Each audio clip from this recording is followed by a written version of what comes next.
सच बोलने वाली बहू। देखो ममता, मैं आज ऑफिस जाने के मूड में नहीं हूँ। किसी का फोन आया ऑफिस से तो बोल देना कि मैं घर पर नहीं हूँ, किसी जरूरी काम से गांव गया हूँ। ठीक है, मैं चला, बाकी मैं संभाल लूंगा। ममता बेचारी, जैसा नाम वैसा ही नेचर। ना कभी झूठ बोला, ना फरेब, ना किसी से चालाकी की, ना किसी की पंचायत। सुन लेती है पति की बात और फिर कुछ देर बाद फोन आता है। हेलो, कौन? मैं सुनील का बॉस बोल रहा हूँ। दफ्तर में इतना काम पड़ा है, अभी तक ऑफिस नहीं आया। वो क्या कर रहा है? फोन दीजिए उसे। जी वो तो सो रहे हैं। कह रहे हैं कि आज गर्मी बहुत है तो घर के मजे लेंगे। बॉस को बीवी की बात पर गुस्सा आ जाता है। तो उसे बोल दीजिएगा कि अब घर में गर्मी के ही मजे ले, कोई जरूरत नहीं है यहाँ आने की। ये बोलकर बॉस फोन रख देता है। ममता सारी बात सुनील को बता देती है। न जाने किस बेवकूफ से पाला पड़ा है, समझ नहीं आता। तुम्हारे कारण मेरी नौकरी चली गई। अरे झूठ बोलने में क्या जा रहा था तुम्हारा? ममता को समझ में नहीं आ रहा था कि उसकी खता क्या थी। अरे जो है वही तो बोला। फिर एक रोज, बहू, अरे आ बहू, कहाँ है तेरा पति? इस महीने घर के खर्चे के पैसे भी नहीं भेजे। क्यों, माँ बाप की फिक्र खत्म हो गई है क्या उसे? पाए लागू माँ जी, वो ये बोल रहे थे कि माँ को क्या है, घर का राशन, खेत का पैसा, मवेशी का दूध, फिर भी न जाने क्यों मेरे सर पर भार देकर बैठी है। तभी सुनील ममता के मुंह पर हाथ रख देता है। क्यों रे कलमुँह है, हटा बहू के मुंह से हाथ। अरे क्या क्या बोलता है तू?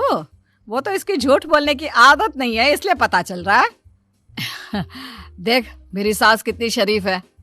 हाँ, तेरी माँ तो मोहल्ले की बदमाश है ना, और तेरी सास शरीफ है। बेटा ममता को देखता है और गुस्से से बोलता है। अब खड़ी खड़ी देख क्या रही हो? और भी कुछ कहना है क्या? माँ आई है ना, जाकर छाछ ले आ ठंडी वाली। ममता अंदर चली जाती है। माँ, इसके सच बोलने की आदत के कारण मेरी नौकरी जाते जाते रह गई। वो तो मैंने अगले दिन जाकर पैर पकड़ लिए मालिक के। नहीं तो सब जानता है बहू की आदत नहीं है झूठ बोलने की, तो तू शांत क्यों नहीं रहता? क्यों उसे झूठ बोलने को बोलता है? फिर एक रोज, बहू, जा अपनी पड़ोसन के पास और उससे बोल कि वो लाल वाली साड़ी जो उसने नए साल की पार्टी में पहनी थी, तुझे वो चाहिए। ना माँ जी, मुझे नहीं चाहिए। वैसे भी कल जिस शादी में जाना है ना, वहाँ के लिए तो मेरे पास काली साड़ी है। सास सर पर हाथ रखकर, अरे बुद्धू, मुझे चाहिए साड़ी। वैसे भी तुम लोगों में तो साड़ी का लेन देन चलता है ना, तेरी भी तो उसने पहनी थी ना। हाँ माँ जी, वो क्या है ना, हम दोनों के कपड़े एक दूसरे को आ जाते हैं। मैं ले आती हूँ आपके लिए साड़ी। बहू पड़ोसन के पास जाती है। कैसी हो निर्मला, तेरी लाल साड़ी चाहिए थी। क्यों? तू तो बोल रही थी कि तेरे पास काली वाली साड़ी है, तू वही पहनेगी, फिर लाल का क्या करेगी? अरे मैं तो काली ही पहनूंगी, लेकिन मेरी सास ने देखी थी तेरी लाल साड़ी, वो नए साल की पार्टी में तूने पहनी थी ना, तो इसलिए वो मांग रही है। ये सुनकर पड़ोसन थोड़ा परेशान हो जाती है। देख ममता, तेरे लिए तो मैं एक बार को साड़ी दे भी देती, लेकिन तेरी सास के लिए नहीं। वो क्या है ना, तू तो जानती है कितनी गंदी आदत है तेरी सास की। खाया पिया सब कपड़े पर ही पोंछ देती है। मेरी लाल साड़ी बहुत महंगी वाली है, पता चले उस पर हल्दी तेल का निशान लगा हो। ममता घर आ जाती है खाली हाथ। ममता को देखकर, नहीं दी ना उसका लूटी ने साड़ी, अब आए तुझसे लेने तेरा सामान, अच्छे से बताती हूँ। माँ जी, वो क्या है ना, मुझे तो वो दे रही थी, लेकिन आपके नाम पर नहीं दी। अरे किसने बोला था मेरा नाम लेने को? बोल देती तुझे पहनना है, लेकिन ना, तू तो ठहरी सच की देवी। न जाने सास क्या सोचती है और हंसने लगती है। अरे माँ, क्या हो गया? क्या सोचकर हंस रही है? याद है जब बहू को देखने गए थे? हाँ बस सही बात है। याद आ गया कैसे मेरी सास बाजार के खाने को बोल रही थी कि ममता ने बनाया है। और बहू ने आकर सब बता दिया कि ये सारा खाना तो बाजार से आया है, वो भी कल्लू हलवाई की दुकान से। ममता दोनों की बात सुन रही थी। हाँ माँ जी, वो कल्लू हलवाई का ही था। मुझे तो आज तक पता नहीं चला कि माँ ने क्यों कहा कि मैंने बनाया है। खैर, मैं तैयार होती हूँ, शादी में जाना है ना। पूरा परिवार शादी में जाता है, जहाँ खाना वाना खाकर सभी बैठे होते हैं कि एक औरत ममता की सास से कहती है, क्या बात है बहन जी, मेरी आपकी बात हुई थी तो आप तो बोल रही थी कि लाल साड़ी पहनने वाली हैं, तो मैंने ये काली पहन ली। पता होता कि आप लाल नहीं पहन रही हैं तो मैं ही अपनी लाल पहन आती। अच्छा जी, तो इसलिए पूछा जा रहा था। अरे इतनी साड़ियां हैं कि क्या बताऊं। मैंने सोचा तो था, पर ये सामने दिख गई तो यही पहन लिया। अच्छा, मेरी तो तैयारी काफी दिन से चल रही थी, फिर भी आज ऐसा लग रहा है कि ठीक से तैयार नहीं हुई मैं। तभी आ जाती है हमारी सच्ची बहू, ममता बहू। आंटी जी, वो क्या है ना, पड़ोसन की लाल साड़ी माँ जी को पहननी थी, लेकिन आप तो जानती है माँ जी की आदत, सारा खाया पिया कपड़ों पर ही पोंछ देती है, तो उसने साड़ी देने से ना ऐन वक्त पर मना कर दिया, तो अब इन्होंने ना मेरी साड़ी पहनी है। औरत ममता की सास को घूरती है, अरे मांग कर ही साड़ी पहननी थी क्या?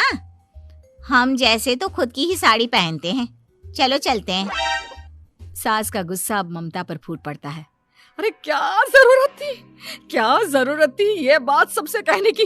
अरे घर की इज्जत का कोई ख्याल है कि नहीं तुझे? हाँ, मैंने क्या बोल दिया माँ जी? मुझे क्यों डांट रही है? मेरी गलती क्या है? ममता को रोता देख सुनील आ जाता है। अरे माँ, क्या हो गया? पता है ना शादी का माहौल है। सास सारी बात बेटे को बता देती है। देख रहा है तेरी बहू का हाल। अरे इस लड़की को तो ये भी नहीं पता कि कब कहाँ क्या कैसे बोलना है। अरे लेकर जा इसे यहाँ से। सभी घर आ जाते हैं। सास का मुंह तो फूला ही रहता है कि एक दिन। चलो बेटा, बहुत दिन तुम लोगों के साथ रह ली, अब चलो। वैसे भी ऐसी बहू के साथ समय कैसे कटे, जो ना झूठ बोलती है ना लोगों की चुगली करती है। अरे गांव में ही ठीक हूँ मैं, कम से कम 4 घर की खबर तो मिलती रहती है, वो भी मसाला डालकर। कैसी बात कर रही है माँ? अभी तो आई है, रह जाना, कितना अच्छा लगता है तेरे रहने से घर। तभी ममता आ जाती है। अच्छा लगता है, लेकिन आप तो बोल रहे थे कि न जाने कब तक रुकेगी, जाने का नाम ही नहीं ले रही। जाए तो कम से कम घर में थोड़ा सा फ्री सा तो फील करूं, यही बोल रहे थे कल माँ जी आपके लिए। सास बेटे को देखती है, लेकिन क्या कहती बेचारी, जब अपना ही सिक्का खोटा हो। चली जाती है चुपचाप गांव। फिर एक रोज घर की घंटी बजती है। सामने खड़ा होता है सुनील का बॉस। सुनील है क्या घर में? वो क्या ना, मैं यहाँ से गुजर रहा था तो सोचा थोड़ा ऑफिस का काम डिस्कस कर लूं। ममता कुछ कहती कि तभी वहां सुनील आ जाता है। अरे बॉस, आप आइए आइए। क्या बात है, घर तो बहुत सुंदर है। वैसे भाभी जी, आपकी खूब बातें सुनी है कि आप कभी झूठ नहीं बोलती। ये तो पता नहीं, लेकिन हमेशा सर कुछ न कुछ ऐसा बोल देती हूँ जिससे परेशानी हो जाती है। मैं ऐसा नहीं चाहती, लेकिन क्या करूँ। खैर, बॉस कुछ देर रुकता है, काम की बात होती है। ममता के साथ सब चाय पीते हैं और जैसे ही बॉस जाने को मुड़ता है कि क्या जी, कितने नेक इंसान है, फालतू ही आप खड़ूस और निकम्मा बोलते हैं इन बॉस को। अब क्या, बॉस के कान तक खुद के लिए अनमोल वचन पड़ जाते हैं और फिर ओह, तो ये बात है। और क्या कहता है ये?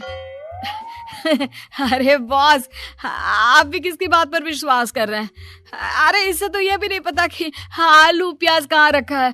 अरे ये क्या जाने क्या बोलना है क्या नहीं बोलना है। मतलब जो मुंह में आ रहा है बोले जा रहा है। भाभी जी, आप बताइए। नहीं नहीं बॉस, लग रहा है कि कुछ गलत बोल गई मैं। वैसे ये सिर्फ इतना ही बोलते हैं कि आप में कोई टैलेंट है ही नहीं, आपकी नौकरी इन्हीं के कारण तो बची हुई है। अरे बस कर ले अम्मा, अब क्या करवा कर मारेगी, बड़ी मुश्किल से तो नौकरी बची थी मेरी। सही कहा, बची थी लेकिन अब निकल गई। तेरे टैलेंट के भरोसे चल रही है ना मेरी नौकरी, अब देख तू। अच्छा, तो आप भी यही मानते हैं? वैसे ये बात तो है, सुनील काफी टैलेंटेड है। बॉस चला जाता है। सुनील सर पकड़कर बैठ जाता है। माना सच बोलना एक अच्छी आदत है, लेकिन ममता आज का समय ऐसा नहीं है। तुझे थोड़ा सा समाज को देखकर खुद को बदलना होगा, समझी? जी मुझे तो पता ही नहीं चलता कि मैं क्या गलत कर रही हूँ। यकीन मानिए मैं जानबूझकर नहीं करती। सुनील सोच लेता है कि वो किसी न किसी तरह अपनी बीवी के इस भोलेपन का इलाज करके रहेगा, लेकिन सवाल ये कि कैसे का जवाब अब मिल जाता है। और फिर एक रोज ममता की माँ आती है। ममता, तुझे तो पता है तेरे पापा का काम ठीक नहीं चल रहा है, कुछ पैसों की जरूरत थी, तेरे पास हो तो मदद कर दे बेटा। ममता माँ को घर खर्चे से बचाए पैसे दे देती है। पैसे देने के बाद सुनील आ जाता है। अरे सासू माँ, आज यहाँ कैसे आना हुआ? नहीं बेटा, वो ममता की याद आ रही थी ना तो आ गई। वो क्या है ना, पता है पापा का काम ठीक नहीं चल रहा है तो माँ कुछ पैसे लेने आई थी। क्यों? यहाँ क्या पैसे का पेड़ उगा है? अरे कौन सी माँ अपनी बेटी के ससुराल का खाती है? कोई जरूरत नहीं है पैसे देने की। वापस कर दो माँ जी पैसे और निकलो यहाँ से। आगे से यहाँ पैसे लेने नहीं आना। सुनील ये बोलकर निकल जाता है। उसके जाने के बाद, बेटा ममता, तूने मेरी बेइज्जती कराने के लिए यहाँ बुलाया था क्या? अरे छोटा सा झूठ बोल देती तो तेरी माँ की इज्जत बच जाती, लेकिन चलती हूँ मैं। सास बाहर जाकर बाहर खड़े सुनील से कहती है, तेरे कहने पर बेटा हमने ये नाटक तो खेल लिया, लेकिन उसका क्या असर होता है ये नहीं पता। थोड़ी देर बाद सुनील घर आता है। देखिए, मुझे मेरी गलती का एहसास हो गया है। मैं समझ गई हूँ कि सच कितना सच होता है और उसकी कीमत आज के समय में बहुत बड़ी है। माफ करना, मैं आज से सच कभी नहीं बोलूंगी। क्या? कभी नहीं? फिर क्या, दोनों मियाँ बीवी खुश रहने लगते हैं, क्योंकि बीवी को थोड़े से झूठ की आदत हो जाती है।